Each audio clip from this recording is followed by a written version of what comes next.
Welcome to The Inner Shift. I'm Paayal Lal, and this is your space for heartfelt conversations, gentle guidance, and stories that remind us of the strength we all hold within. Today, I'm joined by someone whose journey blends the wisdom of tradition with the precision of modern science.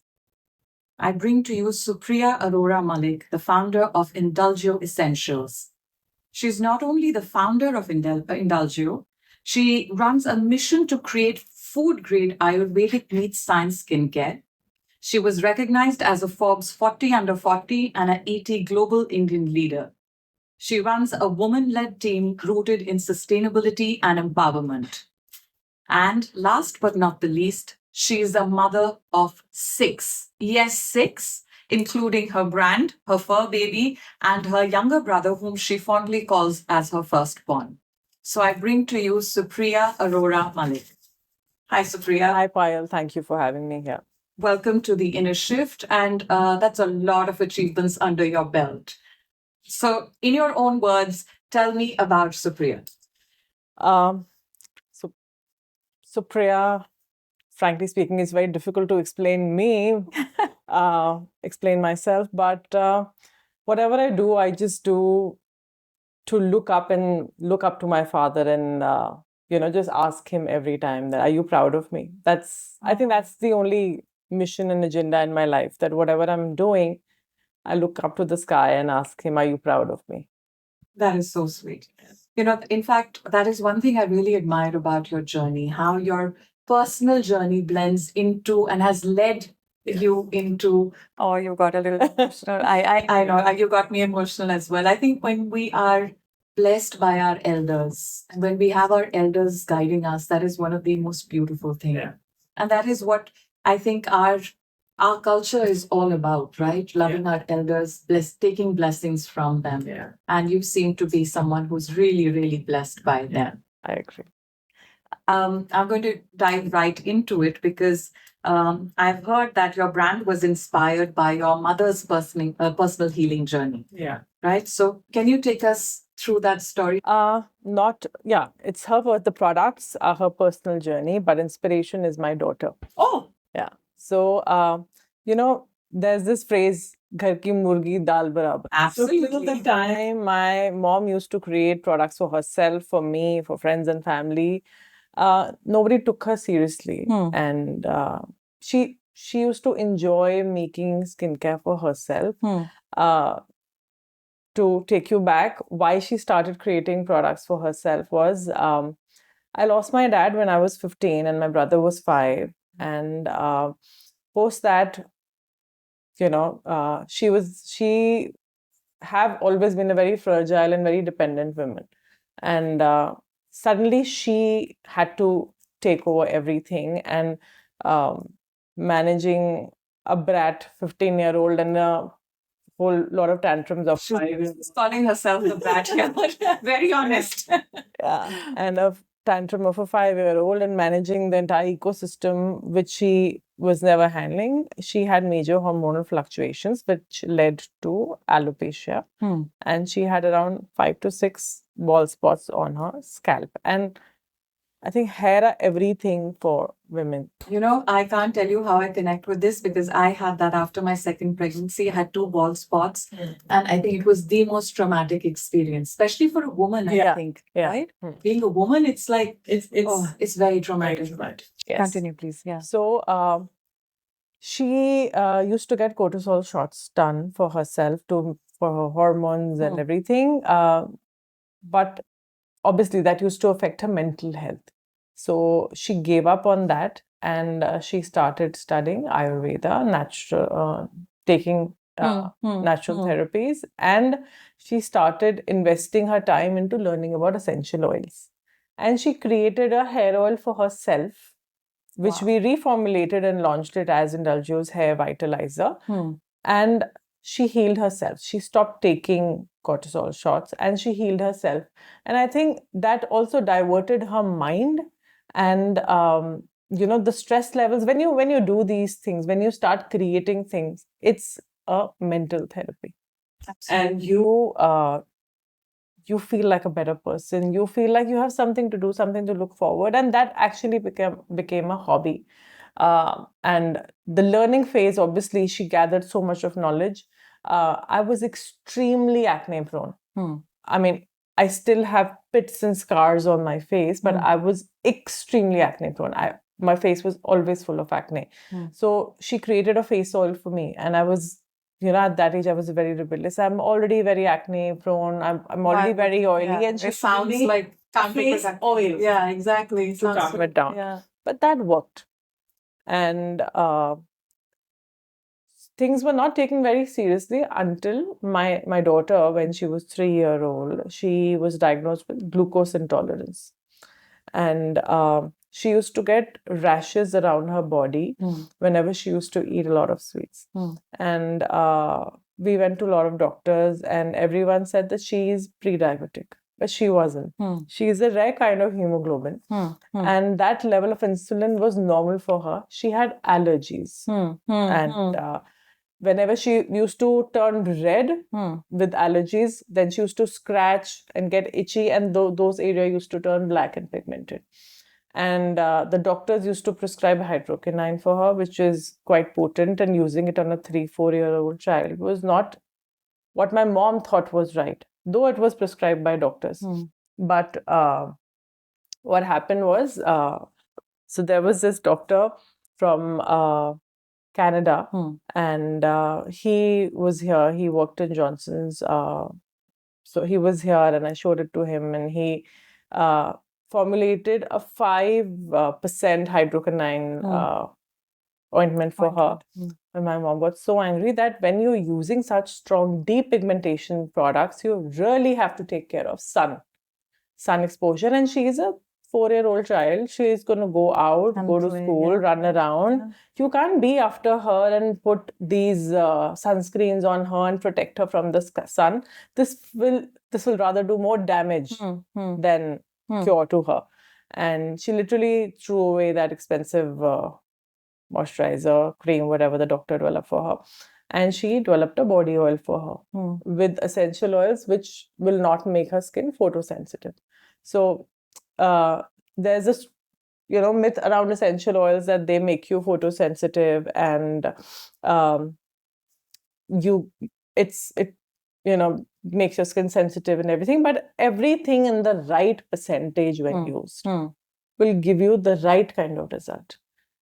For example, even if you're using a chemical-based product, if you're using a salicylic acid, if you use 100% potent salicylic acid, your skin will burn. Absolutely. But if you're using the right percentage in the formulation, that's what will give the results. Right. And that is the same science with essential oil. The only problem in the market is that they're very loosely sold and without any information. And the regulation on them is not right, because some are they're not categorized between how pure they are, how organic they are, or are they just fragrant oils, or So and I think they're supposed to use them with a carrier oil, some of them, exactly. right? So the right kind of carrier oil for every skin type, there's a different carrier oil that should be recommended. Right. So she started using the body oil, and she still get rashes, but they don't turn black. Even if they turn red,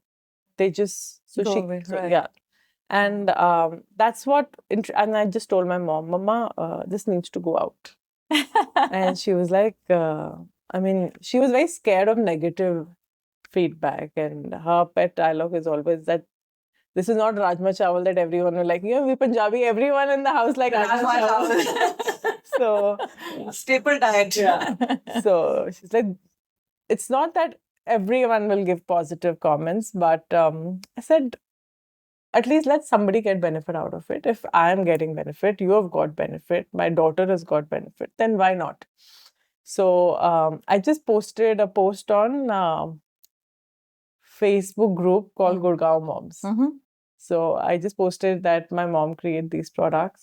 It was in 2016 I posted. Wow. And if somebody needs, you can share your skin concern and we'll give it to you. So initially, to couple of months, people used to come back with queries, and we used to create custom formulation and send it to them. And when they started coming for repeat, so people only came say, take money. And it was not a planned brand. It was not planned in, a boardroom. It was just out of passion that like I told you, that I told mom that let's do it. So there was no packaging. It was hand labels, hand pasted labels, handmade cards, tags. Wow. And not monetized initially. Yeah. Wow. So initially 2-3 months it was not monetized, and after that when people started coming back, that's when we, in 2017 February, we named the brand. And definitely I added something to it. Stabilize it. So that added means that I added this product called the rose gold oil, which is that time I wanted eyeballs on what I'm doing. And that time for Sali, an international brand, was trending like how that time. And it was quite expensive, and there was a downside to that product, that it used to get rancid very quickly. Yes, absolutely. Within 2-3 months, there used to be a pungent smell, and that was because of a packaging issue. Because the bottles were painted, and the essential oil used to come in contact with the rim where the paint was there, and it used to get. Oh, wow. Yeah. Wow. So we found out what the problem is, and we created a similar formulation, and people loved it. The stability of the product was like around Much better than the other ones. Yeah.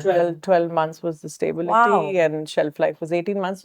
Open after was 12 months, and otherwise it was 18 months. So the entire makeup artist industry went gaga about it. They loved it, supported it like how.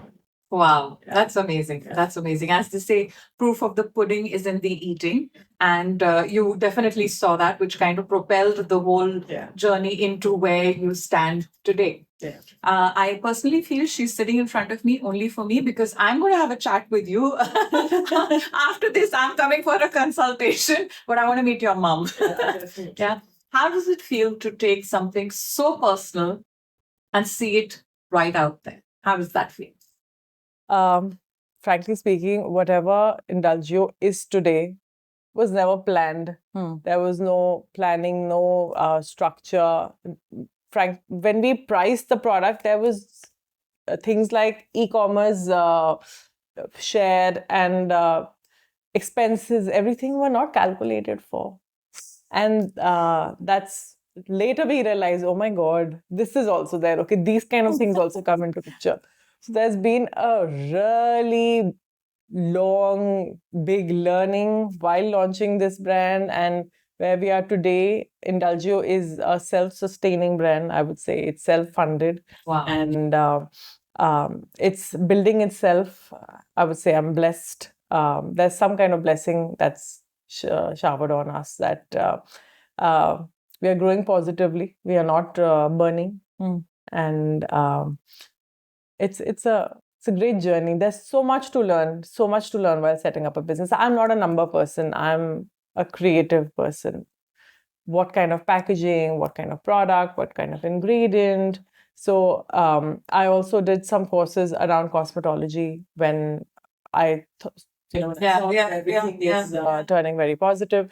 So that's when I really got into formulation. So all formulations now go through me for approvals, and the level and the in-depth I go into ingredient study. And even if I want to do a third party, so 70% of our manufacturing is in-house, but the 30%, if we get it done outside, we do a tech transfer. We don't go to a formulator and say, okay, formulate something for us, or what do you have? Just white label it and give it to us. No, that's not how Indulgio functions. We create our formulation, do tech transfers to the third parties, and that's when we get the formulation. And that is why you were reaping the benefits, because your care shows in the product. So that's a huge compliment to you, that that care just really shows in the response. I mean, like Sakhi also said to you earlier, that she loves your products. So I'm sure you get a lot of that. So whenever somebody says that, I have my collars up. There's a bright smile and proud. Absolutely, as you should be. Is there a story behind the name? Not really. I was traveling somewhere and my husband read this word, Indulgio, and I just Googled what does it mean, and it means pamper. So it just stayed in my mind. Yeah, So, that's beautiful. That's beautiful. I'm going to come back to a cliched line that I used earlier on, that proof of the pudding is in the eating. Today, you hear a lot of these wellness and beauty influencers who are talking about bringing Ayurveda back and say that if you can't eat it, don't put it on your skin because the skin absorbs everything, right? So, and a lot of brands claim natural, but you say that it is food grade and it is science backed formulations. How do you strike that balance? I mean, actually food grade. So you're resonating with what is the buzz around that if you can't eat it, don't put it on your skin. Especially, I think there was a huge discussion on sunscreens, that we're using all these sunscreens, but we're basically just putting chemicals which then get seeped into our bloodstream. And that is why today there are so many diseases and toxins and everything. So how do you bring about this balance? So just to give you an example, there are a lot of brands who use mineral oil and palm oils in their formulation, which are not eventually good for what's absolutely for your health, for your skin, for your system. I prefer to use edible grade oil. So most of my formulation, my base, they do contain squalane and avocado oil. The same avocado oil, I massage my little one with it, and he eats the same avocado oil. So what he's eating is what I'm putting in your skincare. So that's the confidence I want when I'm creating a formulation. So backing, they strongly believe in backing the claims, unlike some of the other brands. What are the biggest challenges that you have faced in merging all these traditional, whether it is traditional wisdom with the modern scientific aspects? So initially, when Indulgio started, we had 5 products, which were merely Ayurvedic, and they were planned on the concerns that initially came to us. The initial concerns that came to us was acne. So there was already an acne-based formulation. Which then you are evidence right here, right? And then it was pigmentation-based formulation. Then there was under-eye concerns that we used to get, hair fall. And the 4th hero product, what was rose gold oil. And with these 5 products, we launched Indulgio, and they all were natural and based out of oils. There was a major market shift that we saw in 2019 suddenly when Ordinary came into the picture. And everyone started talking about actives and potent actives. I was losing business suddenly. There was a major dip because there was a sudden shift. Everyone wanted salicylic acid, glycolic acid, retinols, and that's what they want. And there was a major backlash around oils and essential oils around that time. Everyone was talking negative. That was maybe some marketing strategy or what, but we were losing business. I planned that I don't want to lose my grip of the natural ingredients that we have been formulating and we have been creating, and they are working well for people. But how to get the new audience to use it if there's so much of negativity around? So we started formulating. So we used to pick up a good active, which was stable. We used to make sure that the derivatives are naturals from nature and they are not mostly lab-based. So even the salicylic acid is extracted from willow bark. So not the lab-based, but which are extracted and which are eco-cert and which have the right kind of certifications. We used to pick up those ingredients, marry them with our oils and essential oils and ferments and hydrosols and whatever used to match well with the ingredient. And we used to create a formulation out of it. Suddenly we saw great results and people were very happy. And that is why we said Ayurveda X science. So it's a marriage between potent actives with the right kind of complementing natural actives. So, which line do you feel today works the best for you? Just plain Ayurvedic, the ones that you started with, or these science Ayurvedic backed scientific products? For us, my hero product, my bread and butter, is still the rose gold oil and the hair vitalizer. Oh, wow. So hair vitalizer is my mom's product for which she feeds Right, for her. right. So that also we have recently reformulated. Initially, it was just blend of hydrosols and essential oils. Now we have added actives like copper peptide and more ingredients into it, procapil, which are studied well and which are safe, pregnancy safe. And we have combined those with the base formulation that we already had, and we have seen amazing results with it. So our rose gold oil and our hair vitalizer is still our bread and butter, but our new gen actives are really doing well for us, and they're picking up really well. They're appreciated. But the only problem right now in the market is that our Indian market is highly, highly, highly influenced by the Korean market. I was just going to say that. Yeah. Right. And just because it is so influenced by Korean market, people really want to try what's new there, what's new there, what's new there. But Guilty. yeah. So trying new ingredients, there's no harm to it, but you really have to give at least 5 to 6 months to one active to understand what it's doing to your skin. True. And because of so much of shift in skincare and how you want to experiment on different skincare, we're also seeing a lot of people coming back to us with sensitive skin, and especially in this weather, people get allergies if their barrier is compromised. So because they're really experimenting with actives and exfoliants, a lot of it. So yes, we are getting a lot of people coming back to us that I have these kind of allergies on my face and this and that. So this is the time, the monsoon season is the time that your allergens are very high. Absolutely. And if your barrier is compromised, your skin will flare up and it will give you the reactions. Do you think that the Indian consumer today is more open to the the Ayurvedic backed scientific products? I believe there is a community who accepts it, not everyone widely. That is why we literally have Two separate lines. And we have dedicated customers for both. Yes. Wonderful. Now let's come to you. Mother of 6, as I said. I almost fell off my chair.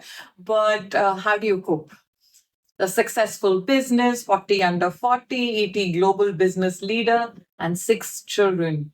So technically, my brother is my first child because he was, I was 10 when he was born, and I have always been a mother to him and very protective for him, around him. And then my daughter, who is 15 now, my son 12, and then I have a almost 2-year-old. Oh, And then baby. Yeah, I have.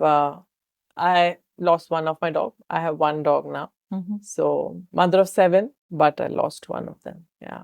And then the brand. Yeah, the brand. How do you manage? My mom is again my pillar. When I'm not around, she's there.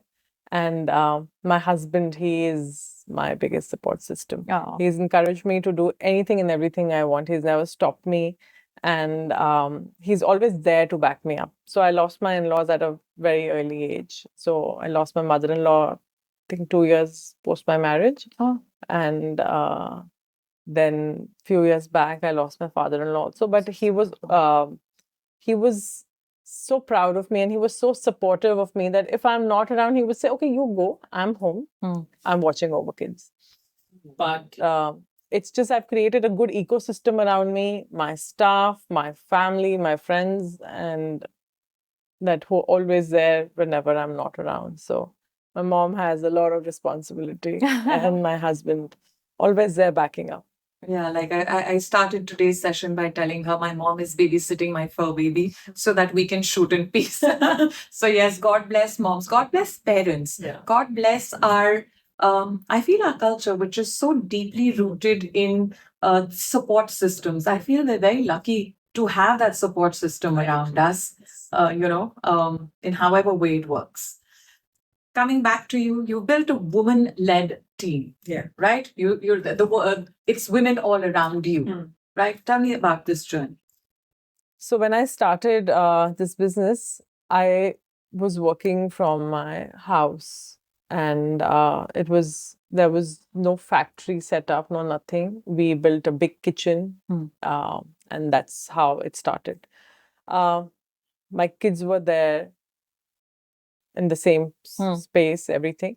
I was very concerned about not having a new strange male figure around my children. So I started employing females, and that's how the entire structure of female hiring started. Now in my team, I do have a couple of boys, and they're brilliant, and they're my support system, because I do need these strong men around me. But 70 to 80% of my team is women led. And my production head, the entire production team is led by women. My packaging team is entirely led by women. It's just that, yes, in the design and account sector, we do have 2, 3 boys. But do they feel threatened? Does their masculinity feel threatened? Yes. So many women. Yeah. But that feeling, and I have seen in this world that a lot of men take women for granted, and eventually they feel that I don't know. I've seen that aura that they feel inferior working under women. They feel threatened. I don't really think it's inferior. I just feel they feel threatened. Yeah. Seeing strong women, lead them. Yeah. So, I mean, I'm sure you're blessed to have good people around. Initially, when I started working, my vendors never used to take me seriously. That's such a flaw. I know. Yeah. So talking to women placing orders. So it felt like, why are they not taking me seriously? Am I giving? Is it the quantity? What is it that they don't want to take me seriously? But when I built this brand and now where it is, that's when I've gained that respect. Now everyone look up to me. They want to work with me. Great. And I think leading this, women-centric team is giving a lot of opportunity to other women out there, and giving, I think today's women need to see that women supporting other women. Yeah. It's that's how we started the inner shift, because we wanted to bust the myth that women bring women down. Like, no, women stand for women. And that is why I have people like you. 90% of my buyers are women. And recently, I think on Women's Day last year, we did a campaign where my entire team came up to the camera and thanked all the women. And they said, "Aapki wajah se hamara ghar chalta hai." And they are proud of that. They are able to run their houses. Right. And they're able to feed their families. And it's all thanks to the women who buy products from them. That's wonderful. That's really lovely. In my last segment, I want to talk to you about mental health. You have seen and experienced that at a young age, where you've seen your mother struggle through that. How do you think, what is the relevance of mental health awareness today? And how do you feel you can contribute in giving a message out there to not only women, to everyone out there today about mental health and the importance? About mental health, I would really like to talk about that. When I lost my dad, I think I never grieved him. Never grieved him. I suddenly became the male figure of my house, because I felt like I have to protect my mother. I have to protect my mom. Brother. I have to follow all the rituals that he used to follow.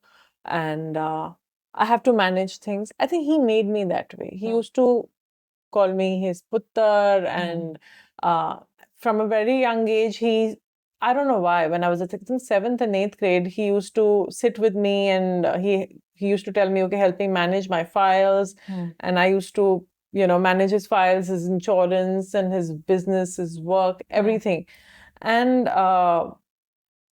when we lost him, I knew everything where each and every paper is kept because he used to make me number them, write, make a summary of. You want to? No, they'll take it. I know why they're taking so long.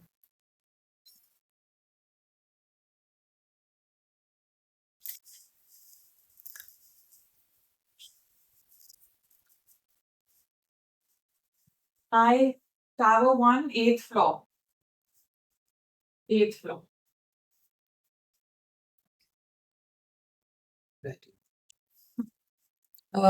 We just watch the door because ghanti bajegi.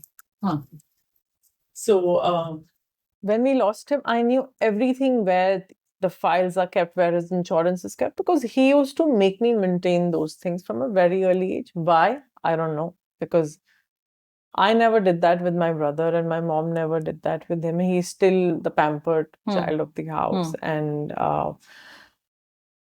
I suddenly, after when I lost him, I felt responsible for him. And that's the reason mujhe karna hai. I have to manage things around for my mom. I have to make her comfortable. So I made an ecosystem like कि उनको अगर पैसे भी withdraw करने हैं, so the banker used to deliver the money at house and used to take the check from the house. So I made sure the things are comfortable for her. And this I'm talking about when I passed out my 10th, I lost my dad. So I was that young. Wow. And that built up inside me literally came out when I took therapy for the first time after my 3rd delivery. So my hormones were haywire and I was really losing my shit after my 3rd delivery. My postpartum was really bad. And when I went to therapist for the first time, she used to ask me around, Arey yaar.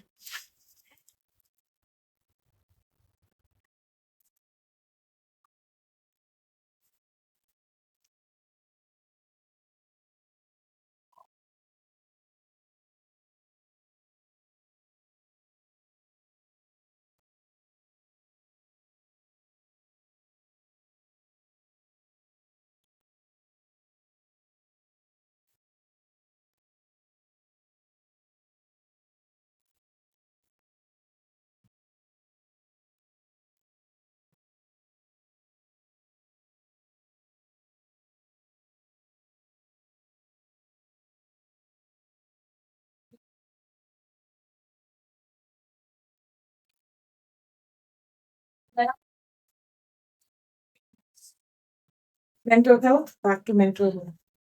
Okay, now quiet. So when I went to my therapist for the first time, she used to talk about my current mental scenario, things around me, my family situation, people who are there in my life currently.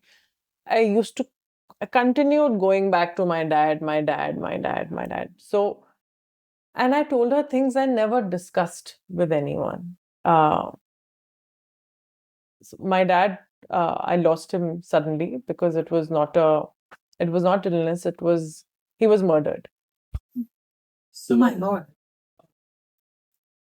It was a shock.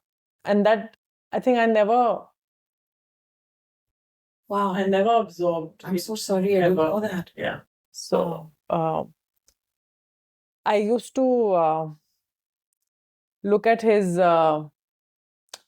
autopsy and his post-mortem reports, and I used to keep it in my study table drawer. And I never discussed that with anyone. When I came back home, I asked my husband that my husband is my best friend, literally. So I asked him that, have I ever told you this? He said, no. He said, I spoke to about this today, and I told her this, and I felt that I've spoken about it to someone for the first time. So I think the worst thing we do to ourselves is we don't grieve. We bundle our emotions and keep it aside. Talk. the only way you can keep yourself sane is talk. Take it out. What's inside you? There should be somebody around you to listen to what's inside you. Listening and talking is what will reduce that build-up. Obviously, nobody can take away your grief, your pain, what you're feeling. But when you talk about it, you have a shoulder to cry on. You have somebody to discuss your feelings with. Bundling up and holding yourself tight and not talking about it is the worst that you can do to your health. And then you pass on that to your Everybody around you. future generation. You pass that on to your kids, because that frustration will come out Somehow or the somehow. And you're passing that in your hormones also to your children. Very true. In fact, that's a very, very profound message and something that I have been advocating for a very long time. Please talk to someone. Talk. If not a therapist, talk to someone. Don't keep it inside. It's really sad. Every single day you open the newspaper and there is in fact a spate of suicides. Just this morning, I was seeing there's another suicide, a young life lost just because you don't talk. Please, please, please talk to someone, reach out to someone. It can save not only your life, maybe someone else's. So thank you so much, Supriya, for sharing such deep insights. I met you by chance when you came for my session. Alternative healing, you said you've just started alternative therapies. How do you think, if you knew and had experienced something like that before, do you think you would have been open to exploring that in your mental health journey? If I would have been aware about alternative therapies, I would have definitely. Initially there was a hitch. Going to a therapist also was. If somebody will know, what will they talk about? Yeah, but it's still a In big India, it's a big taboo. People think that if you have fever, you go to a doctor, right? Exactly. It's the same. I love this. If you're not feeling well mentally, go to a doctor. Absolutely. If you don't want to go to a doctor, go to a therapist like you, who is doing alternative therapy, who is healing, who is taking out that negative energy out of you. And the session I took with you, oh my God, I came out so light. It felt so light. That's so kind of you. Okay. Lighten up a little bit here. I'm going to just ask you some rapid fire questions to wrap this up. Okay. One skincare ritual that you never miss. My toners. Okay. Your guilty pleasure food which your skin doesn't exactly love. I'm a massive rice eater. But does rice affect skin? It doesn't affect skin, but yeah, my overall weight, health, too much of rice is Also not. Yeah. Okay. Ayurveda or science? Ayurveda always. One woman who inspires your wellness journey. Not one woman, I would say one man. The founder of Karma, Mr. Vivek. He is a gem of a person. And I met him once. And that communication, the conversation we had, will always stay with me, because he told me what you want to develop. Don't lose your direction because what's happening around you. Wow. Stick to your direction. And that one conversation gives me power of not losing hope despite what's happening around us. Okay. One product, if you could choose from your line that everyone should use. Repair your barrier. My Ceramoist, it's a ceramide-based moisturizer. So whatever you do to your skin, if your barrier is not repaired or if your barrier is not healthy, nothing's going to work for you. Okay. And Supriya in one word. Supriya in one word, I would call myself Titu ki beti. My dad's pet name is Titu, and I always resonate with him. And for me, I'm his daughter. That's the only pride I carry. Wow. That is so absolutely beautiful. And I don't think you could have given a more beautiful tribute to your father. Supriya in one word is his nickname for her, because that just kind of epitomizes you. Thank you, Supriya. Thank you so much for being part of the Inner Shift. Thank you. It's been a deeply, deeply personal journey that you have shared today. And I'm really honored that you felt comfortable enough to share it with us. Thank you. Thank you so much. And I'm opening up only because I went to that phase of taking therapy. I accepted that I need to go out and talk. So I worked towards improving my mental health, and that is how I'm opening up. And I really want people to open up and go heal themselves. Go heal yourselves. Thank you so much. Thank you.